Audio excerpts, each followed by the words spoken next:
Contenu, première partie. Alors, première partie, phrase d'introduction. Il est important de se fixer des objectifs pour connaître là où est-ce qu'on veut aller. Ce qui correspond à la première phrase, motivation. Se fixer des objectifs est simple. Il faut utiliser la méthode SMART. Spécifique, mesuré, atteignable, réalisable, temporel. Bon, j'ai Donc, résumé en une Smart, phrase, il a évidemment. présenté un concept qui fait partie de la méthode, dans la structure mère. On est dans la deuxième phase qui est explication. Voilà. Exercice, se fixer Hop, hop, hop. Ben, j'explique. Après, Est-ce que vous voyez qu'il manque potentiellement quelque chose? Si on passe de ME à exercice, il manque quelque chose. R, Oui. recette, c'est spécifique, mesuré, atteignable, réalisable, temporel. C'est quoi Mais spécifique? j'ai résumé. Bah, c'est comment faire. Est-ce Et que vous savez comment faire maintenant qu'il a dit? Mais forcément, je suis allé vite, j'ai fait une phrase. D'accord. Donc, Mais dans ton produit, je vais développer. il faut que tu expliques chacune des parties. Exactement, oui. Non. Qu'est-ce que je vais devoir faire maintenant quand je vais expliquer la partie spécifique? Je vais devoir recommencer encore à nouveau avec la structure mère. C'est-à-dire Ok, quand je vais ça expliquer s'imbrique. spécifique, je vais expliquer pourquoi l'objectif doit être spécifique. Qu'est-ce que c'est qu'un objectif spécifique?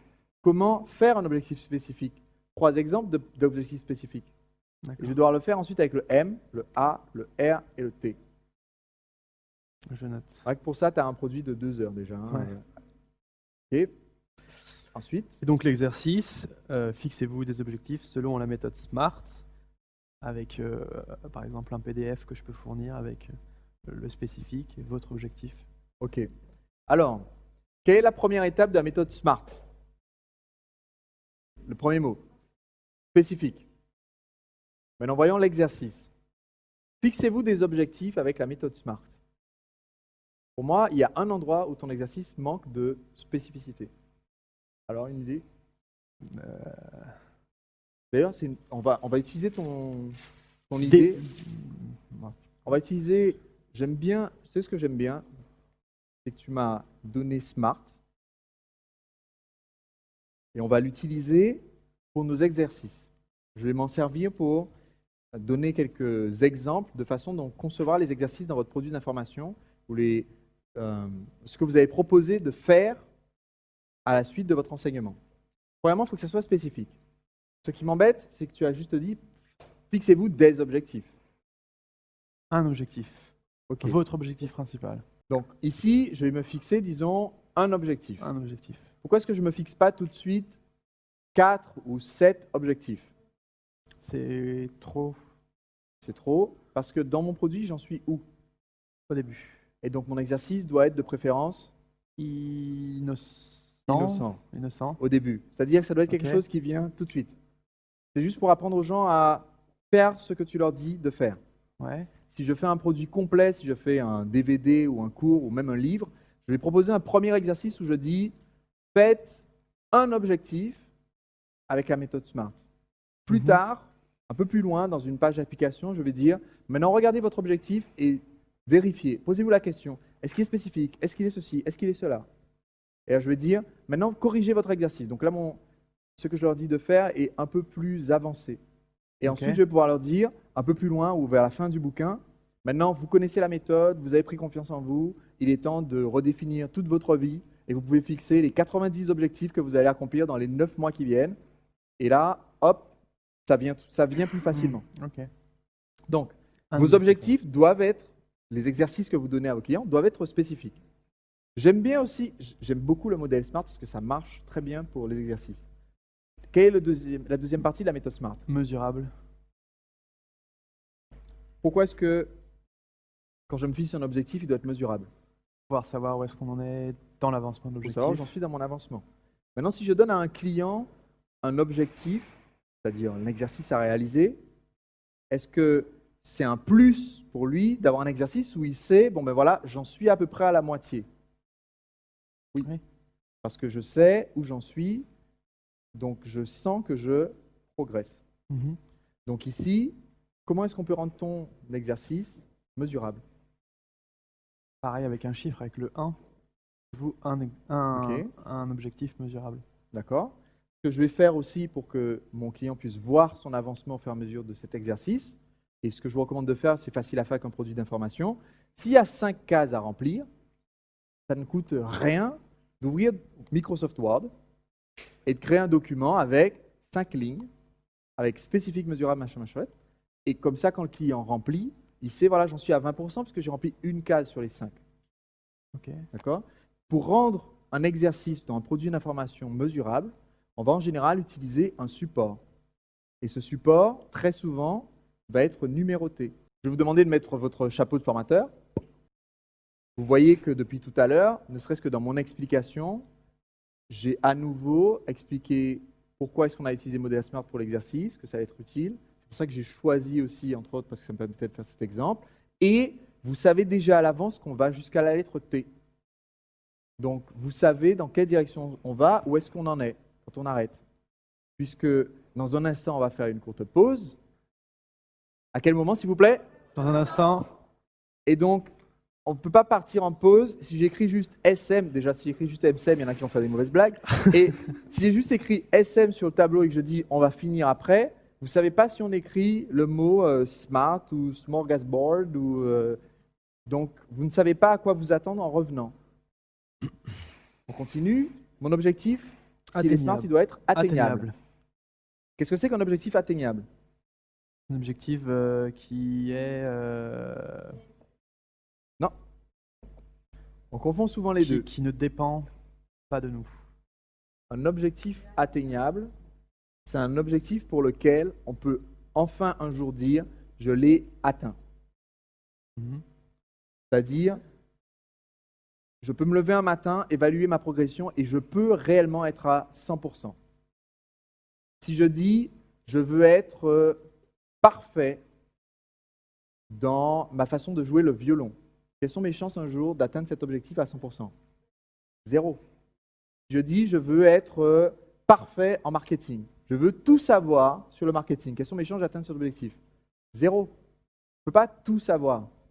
À la minute où je saurai tout, de toute façon, il y aura quelqu'un pour aller écrire un e-book et le publier en PDF quelque part sur un site au Zimbabwe. Et voilà, je ne saurai plus tout. Donc, pour que mon objectif soit atteignable, il faut que je puisse un jour dire, c'est atteint à 100%. C'est aussi le cas pour les exercices que je donne à mon client. Il faut qu'à un moment donné, le client puisse dire « c'est bon, c'est plié, j'ai fait l'exercice, j'ai fait les 5 étapes, j'ai fini ». Okay? C'est le cas pour ton exercice. Tu as dit « fixez-vous un objectif, remplissez les 5 cases et vous avez terminé ». Ça ne serait pas le cas. Certains d'entre vous ont des exercices comme ça si on n'a pas pris le temps d'y réfléchir. Quelquefois, vous donnez un exercice en disant et tu vas voir à quoi je fais référence, tirez les leçons de votre dernière expérience avec tes trucs. À quel moment est-ce que j'ai fini d'en tirer les leçons? J'ai jamais fini. Toute ma vie, ça me servira, cette expérience. À 90 ans, je pourrais peut-être déduire ce qui a causé le problème il y a 25 ans. D'accord. Donc pour qu'il soit atteignable, il faut que je dise, voilà, écrivez 3 raisons pour lesquelles, ou 3 décisions que vous prenez pour que ça ne se reproduise pas. Quand j'en ai écrit 3, j'ai fini. OK. Et on va découvrir les lettres R et T juste après une courte pause. Donc, je vais vous demander une dernière fois de mettre votre chapeau de formateur. Quand on écrit un message de vente, notre prospect, en général, va entendre l'appel à l'action, acheter mon produit, à quel moment? Au début, au milieu ou à la fin du message de vente? À la fin. Quand je fais un lancement orchestré, je fais 4 vidéos et je vais vendre un produit, je vais vendre mon produit phare, je veux que ce produit se vende à un très grand nombre d'exemplaires.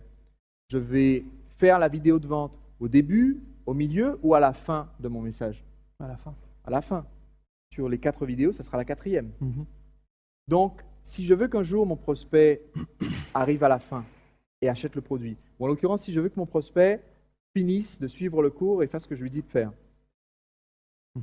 il faut qu'il aille jusqu'à la fin du produit. La meilleure façon de faire en sorte que mon prospect aille jusqu'à la fin, c'est de découper en morceaux qui soient digestes. Donc c'est pour ça qu'on fait des chapitres dans un bouquin. On n'écrit pas un seul long paragraphe de 120 pages, bien que j'ai déjà vu des livres comme ça. Je ne les ai pas lus, mais je les ai vus. On n'écrit pas un long paragraphe de 120 pages, on fait 25 chapitres de 3 pages. C'est peut-être l'autre opposé. On peut faire, par exemple, ouais, c'est ça, une dizaine de chapitres de 8 pages. Donc, supposons que mon prospect lit le chapitre spécifique, le chapitre mesurable, le chapitre atteignable. Il ferme le bouquin. S'il ferme le bouquin, qu'est-ce qui se passe? En général, si c'est un livre. Je ferme le livre, qu'est-ce que j'en fais? Je le pose. Qu'est-ce qui arrive à beaucoup de livres une fois qu'ils ont été posés pour la première fois? Bah, ça dépend si c'est intéressant, que je suis lecteur, je le reprends, je le rouvre pour le relire. Si c'est intéressant, je le rouvre. Oui. Ou alors, je le laisse de côté et je commence un autre bouquin. Ou alors il prend la poussière et on l'oublie. Mhm. Comment est-ce qu'on fait pour que le livre soit intéressant et qu'on le rouvre? Que font tous les auteurs de romans pour qu'on ouvre les romans? On met le suspense. On met du suspense. C'est ce qui fait que dans mon enseignement, donc c'est pour ça qu'on a mis notre chapeau de formateur, vérifiez qu'il est bien toujours sur votre tête. Quand je fais mon enseignement, régulièrement, je vais utiliser une technique de scénario qu'on appelle un cliffhanger. Mhm. C'est-à-dire, c'est comme Sylvester Stallone accroché sur sa montagne, c'est vraiment du film que vient le nom. Où en étions-nous? Au précédent épisode, Nous en étions au R. qu'est-ce que c'est le R? Alors, je vais te donner à nouveau tes notes. Ce serait marrant de te faire passer ensuite sans filet, mais R. Alors, R comme réaliste. Réalisable. Qu'est-ce que c'est qu'un objectif réaliste? Qui ne dépend pas de nous et qu'il est possible de faire matériellement. Ok. Bah, parce que, par exemple, un objectif... Tu vois, là, tu as un retour des clients. Je répète la question. Pourquoi ça ne doit pas dépendre de nous? Un objectif qui... Non, si, un objectif qui doit dépendre de nous et pas de quelqu'un d'autre. Ah, d'accord. Qui dépend pas de quelqu'un d'autre. Ok. Du choix de quelqu'un d'autre. Faire changer quelqu'un d'autre, c'est pas bon. Ok. Parce qu'on ne le maîtrise pas. Que ce soit quelque chose, un dépassement de soi, un travail sur soi, qu'on sait qu'on peut maîtriser.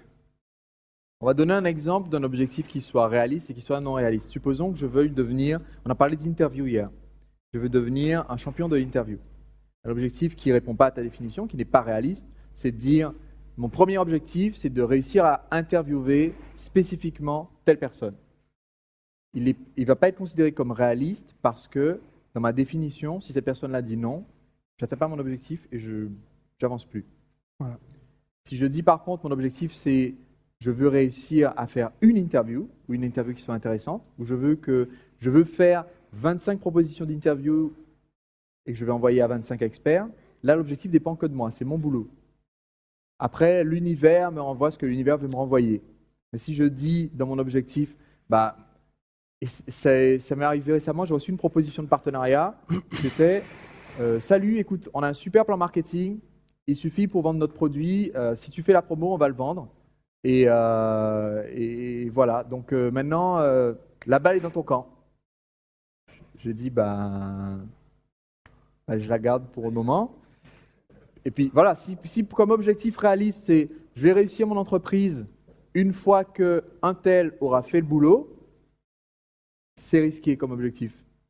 Donc pareil pour l'exercice qu'on va donner à notre client, dans notre produit d'information, on va lui demander de faire un exercice qui dépende de lui. Celui qui veut vaincre sa timidité, vaincre ses peurs, prendre confiance, toi, quand tu vas lui donner un exercice, tu ne vas pas lui donner un exercice qui dit qu'il faut que quelqu'un d'autre fasse quelque chose. Voilà. Obtenez une augmentation. Ça, ce n'est pas un objectif réaliste. Ouais. Demandez une augmentation.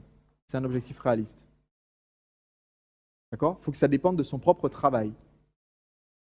Le dernier, Temporellement défini, donc avec une date butoir pour passer à l'action. avec une date butoir. Voilà. Donc, quand je vais donner un Défini exercice, dans le ça temps. se traduira comment? Ça se réduira à fixez-vous donc un objectif SMART qui soit défini dans le temps, où il y ait une date butoir. Alors, Donc avant là, on est dans le miroir dans un miroir. Là. avant le 31 décembre 2012, fixez-vous un objectif. Ok. Alors, effectivement, si je dis avant le 31 décembre 2012, faites ceci. Avant le 31 2012, envoyez votre premier courrier. Avant le 31 2012, faites le premier exercice. J'ai un objectif, un exercice que j'ai donné qui est temporel. Est-ce que quelqu'un voit le risque que j'ai quand même en donnant cet exercice? Quel est l'exercice? Quel est le risque que j'ai? À haute voix, je vais répéter. Quand on sera en 2013, mon produit sera potentiellement dépassé. Je peux lui dire, je peux leur dire, faites-le tout de suite.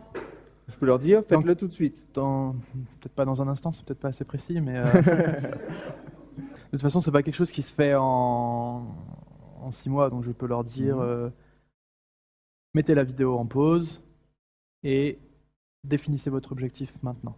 Voilà. En fait, quand on va donner des exercices à réaliser dans un produit d'information, nous sommes limités par 2 contraintes. La première contrainte, c'est il ne faut pas dater le produit. Donc, vous allez essayer au maximum, quand vous faites un produit d'information, d'éviter les références du style « depuis l'année dernière » ou « l'année prochaine » ou « avant 2013 »,« avant 2014 ». Alors, je le dis pour les gens qui auront de la vidéo, puisqu'on est en 2019 maintenant. On va essayer d'éviter de trop dater le produit pour que sinon il ne soit pas handicapé à l'avenir. Exact. La deuxième restriction, on va dire, qu'on a quand on va donner un exercice au niveau temporel, c'est qu'il ne faut pas non plus décourager le client. J'ai acheté un livre qui m'a été recommandé par un blog sur les livres de productivité. C'est un livre sur comment lire plus vite. J'en suis toujours à la 3e page, parce que ça commence par « Prenez un crayon, une feuille de papier et une calculatrice, et tant que vous ne les avez pas, ne continuez pas au chapitre suivant. » Bon, ben, j'ai lu ça dans le train. C'était un peu difficile de trouver un crayon, une feuille de papier, une calculatrice. Je suis rentré chez moi, j'ai dit « Ok, il faut que je prenne une calculatrice ». Je n'ai pas réussi à remettre la main dessus et je n'ai jamais repris le bouquin. Donc, il faut faire attention quand on donne les exercices, à donner des exercices qui soient, si possible, pas bloquants pour la suite. Vous allez avoir des gens qui veulent consommer le produit d'information, qui ne vont pas faire l'exercice d'abord. Donc, c'est votre travail en tant que formateur de les pousser à faire l'exercice tout de suite, mais pas de les bloquer. Maintenant, j'aimerais vous envoyer mes conseils chaque semaine pour vous aider à devenir entrepreneur libre. Si vous allez sur entrepreneurlibre.com/conseil, cela vous permet de vous abonner à la newsletter. Gratuitement, je vous enverrai chaque semaine les nouveaux épisodes des podcasts ainsi que des invitations exclusives à des webconférences, des sessions de formation et des bonus réservés uniquement aux abonnés VIP de ma newsletter.